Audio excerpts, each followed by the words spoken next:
All right, hey, what's up guys, GratuiTous here. Really excited on the new website launch. So again, this is the new website.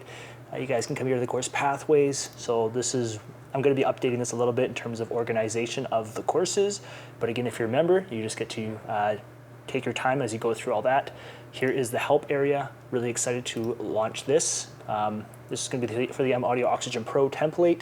So I know that there's been some issues with FL Studio 21. I haven't yet updated to FL Studio 21 yet. So when I do, I will look into that to make sure all of this is working good for you guys. Again, these are all help articles for the Oxygen Pro, and then there is the product page. The last one I want to share is just the questions area. So if you're a member, you get to use the questions area. So again, if you guys want to learn FL Studio, there's the new revamp of the website. It's gratuitous.com. I've just been working off my laptop and a monitor here, and here is my studio computer because I was evacuated in the fires. So my whole kind of setup, my whole studio is still kind of disassembled. So as you can see, I still have my studio equipment not assembled yet. And here is the MIDI keyboard. So again, when you're making beats, you really don't need super high-end equipment, but you just need to have kind of middle of the road, as well as it's all about workflow too. So I just have my audio interface here, reference monitor, speakers, headphones. A little mono speaker is sometimes nice just to test, and when you have an audio interface that's like a monitor controller, this allows you to switch between two sets of speakers.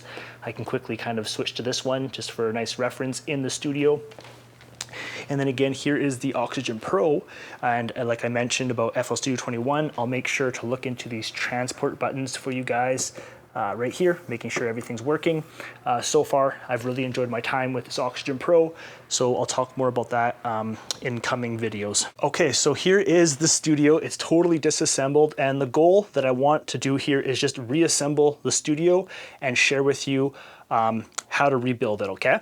So some of the stuff that you see you may not need, because for me, I do beat making education. So for example, like a camera, you may not need a camera, you may not need certain microphones and stuff like that. So here's a picture of my studio before, and before I had like a screen on the left and it was just too big, and then I also had a screen above and it was just too small to really kind of look at. And so this is the game plan this time. So I just purchased some monitor arms, okay?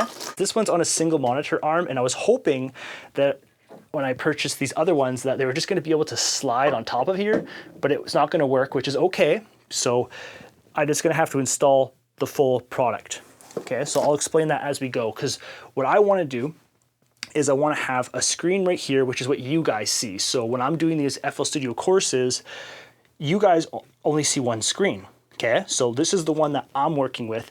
And the reason why a single monitor arm is so nice is because you have a nice gap underneath, which means that you can put your MIDI keyboard right here. So in my case, this is a custom pull-out tray. I've talked about this a couple times with you guys. And how you do this is it's just slides. Okay, so like in like drawers and stuff, like your kitchen drawers. These are just soft closing slides. And so the game plan is, because I want to have my camera in the middle, I'm gonna put a screen to the left and a screen to the right. Now again, this is just for my workflow because I do education. So one screen is what you guys see. One screen will be what I can actually see is recorded. And then I'm gonna have one screen for files that like I don't want you to see.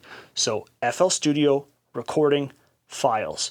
And then there's gonna be a little gap in there for the camera. And that is where these arms come in. Another thing I just wanna quickly talk about is monitor size. So a lot of times people wanna get a really, really big monitor, but what I found on a single monitor arm is a bigger monitor is heavier. And the second thing is, the closer you bring it to you, you have to kind of look down really far, and then you kind of have to like look to the right. So in other words, if I'm really, really close to this screen, it's like, you have to look so far for everything. But if the screen is a little bit smaller, this is a 21-inch, okay? So it's not a huge screen. So the goal of these videos is just, as I'm reassembling the studio, I'll just kind of break down beat making equipment. Again, my equipment is kind of older, but hey, it still allows me to make beats enjoyably. And so again, I'm gonna have one screen here, one to the left, one to the right, and I'm gonna be doing that with these monitor arms. So there's two monitor arms, and again, these are actually quite affordable from what they used to be back in the day.